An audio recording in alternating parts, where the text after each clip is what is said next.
Do you know why the Palestinians and the Israelis are going to constantly stay in a fuss? God predicted it, but do you know why that's true? They've rejected that which would reconcile. They've rejected the Messiahship of Jesus. The Jews think Jesus was a false Messiah. The Palestinians think Muhammad is the Messiah. They've both rejected the Messiah whose shed blood reconciles us to God and to one another. That's not politics. That's the only way of reconciliation God ever offered. Yes, yes, yes. Even back when he called the Jews and they sinned, it wasn't the blood of bulls and goats that gave them forgiveness. They had to do that to stay in fellowship with God back then. But Romans tells us it was the blood of Jesus that went back. So in prospect, they were forgiven by the blood of Jesus, the only means of reconciliation ever made possible. When a husband and a wife get in a fuss, they can go to marriage counseling. And it's recommended that they do. They can come talk to the preacher. That happens all the time. But they'll never, ever get back together and stay together and have a marriage like they could without both of them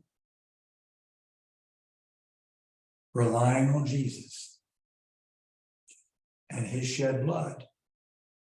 Reconciliation. Here's the next verse, Hebrews 9, verse 21. Hebrews 9, verse 21, verse 22, I'm sorry. And I'm going to put up here King James Version because of the word that it uses. Without the shedding of blood, there is no what? Remission.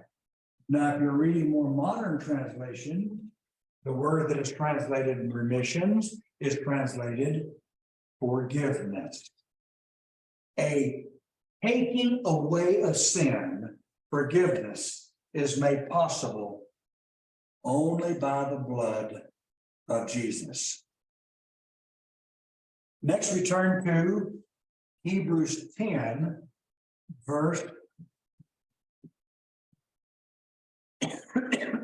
19.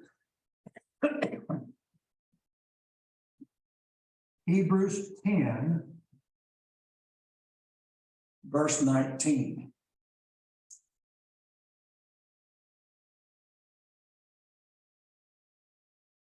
Therefore, brothers, since we have confidence to enter the holy places by the blood of Jesus, by the new and living way that he opened for us through the curtain that is through his flesh.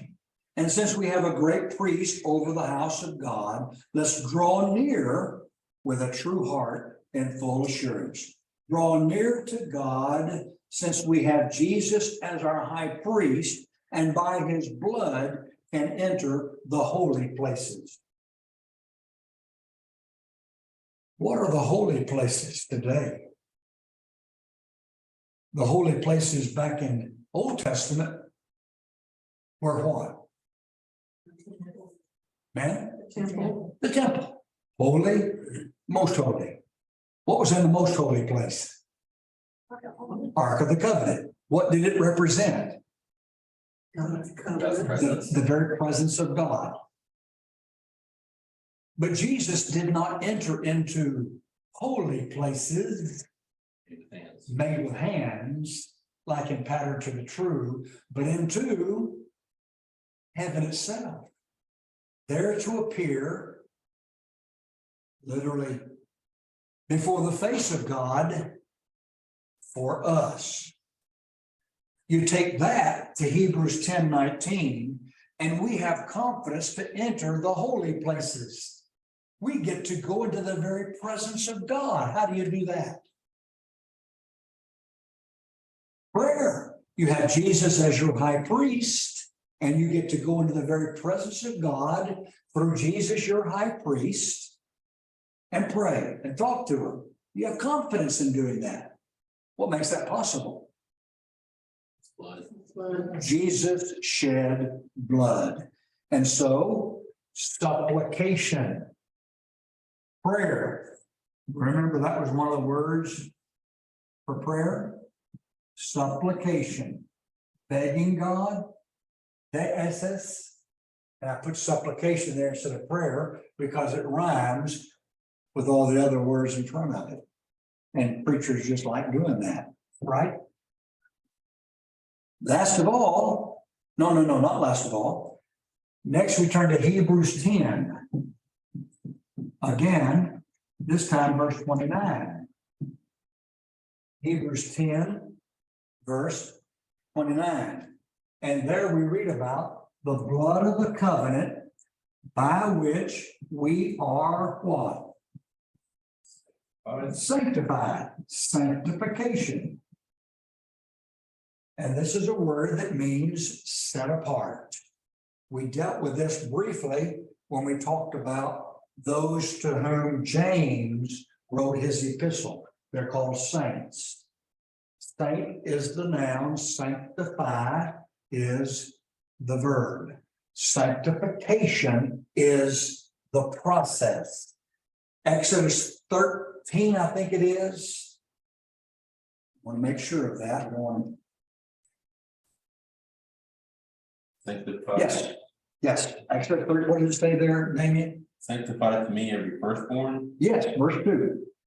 Sanctify me, and that's the King James Version and the American Standard Version, and what else? New American Standard Version. The the English Standard Version says, and I think the New King James says, consecrate. But yours says sanctify, not the firstborn. Now you come down to Exodus 13, verse 12, you shall do what? Set apart for the Lord all that first opens the womb, firstborn. Sanctify, verse 2, set apart, verse 12. That tells us what sanctification is. It's being set apart by God, for God. I belong to God. So I'm going to live my life and I'm going to be different, aren't I? You ought to be able to see something very different in a Christian because they're set apart from the world. They're different.